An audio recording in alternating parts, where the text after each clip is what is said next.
வணக்கம் மக்களே, நான் தான் வினோத். கீழே என்னுடைய சொந்த ஊரில் வீட்டு கட்டுற வேலை நடந்துகிட்டு இருந்தது. ஸோ அதனால் நான் கொடைக்கானலே இல்லை 10 நாளாக. ஸோ அதனால் வீடியோ போட முடியல. எதுவும் கோச்சிக்காதீங்க. நிறைய பேர் கிளைமேட் கேட்டு கால் பண்ணிங்க, மெசேஜ் பண்ணிங்க, யூடியூப்பில் கூட கமெண்ட்ஸ் பண்ணிங்க. ஸோ அவங்களுக்கு முடிஞ்சளவுக்கு நான் அப்டேட் பண்ணிட்டு தான் இருந்தேன். ஸோ நான் இங்கே இல்லாதனால வீடியோ போட முடியல. சரி, கிளைமேட்டை பார்ப்போம்.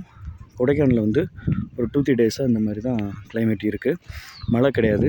கேரளாவிலலாம் ஹெவி ரெயின் பெய்யுதுன்னு சொன்னாங்க. ஆனால் கொடைக்கானலில் ரெயினே கிடையாது. இதேமாரி தான் மைல்டான கிளைமேட் தான். எப்போ வேணால் மழை வரலாம். மழை வர்றது மாதிரியான சிம்டம்ஸ் தான் இருக்குது. ஆனால் மழை வரல. ஃபுல்லாக டே டைமில் ஆஃப்டர்நூனுக்கு மேலே மிஸ்ட்டு கவர் ஆகிடுது. ஒரு 2-3 டேஸாக இந்த மாதிரி கிளைமேட் தான். ஸோ எந்த பிரச்சனையும் கிடையாது.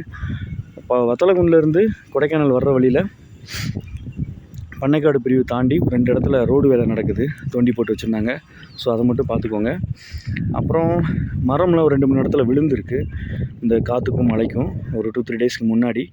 இந்த ஒரு 2-3 நாளாக எந்த ஒரு ப்ராப்ளமும் கிடையாது. ஸோ நீங்கள் தாராளமாக வரலாம். நல்லா இருக்குது கிளைமேட்டு, என்ஜாய் பண்ணலாம். ரூம்ஸ் காட்டேஜஸ் அது வேணுன்னா கூப்பிடுங்க. அதேமாதிரி வர்ற வெள்ளி சனி ஞாயிறு டாக் ஷோ நடக்க போகுது கொடைக்கானலில் MM ஸ்ட்ரீட்டில். ஸோ டாக்ஸோடு சேர்த்து தங்குறதுக்கு எல்லா இடத்துலையும் அலௌடு கிடையாது. ஸோ டாக்ஸும் நீங்களும் சேர்ந்து தங்குற மாதிரி இருக்கக்கூடிய ரூம்ஸ் நம்மள்ட்ட இருக்குது. உங்களுக்கு தேவைன்னா காண்டாக்ட் பண்ணுங்கள். பெட்ஸ் அலௌடோட ரூம்ஸ் நம்மள்ட்ட அவைலபிள் இருக்குது. உங்கள் ஃப்ரெண்ட்ஸ் சர்க்கிளுக்கும் தெரிஞ்சவங்களுக்கும் ஏதாவது வேணால் என்கொயரி பண்ணுங்கள். இப்போ நீங்கள் வீடியோவில் பார்க்குற இந்த இடத்துல தான் டாக் ஷோ நடக்க போகுது. ஸோ உங்களுக்கு தேவைன்னா காண்டாக்ட் பண்ணுங்கள். நான் உங்கள் வினோத். இன்னொரு புது இடத்துல உங்களை மீட் பண்ணுறேன். Bye, tata.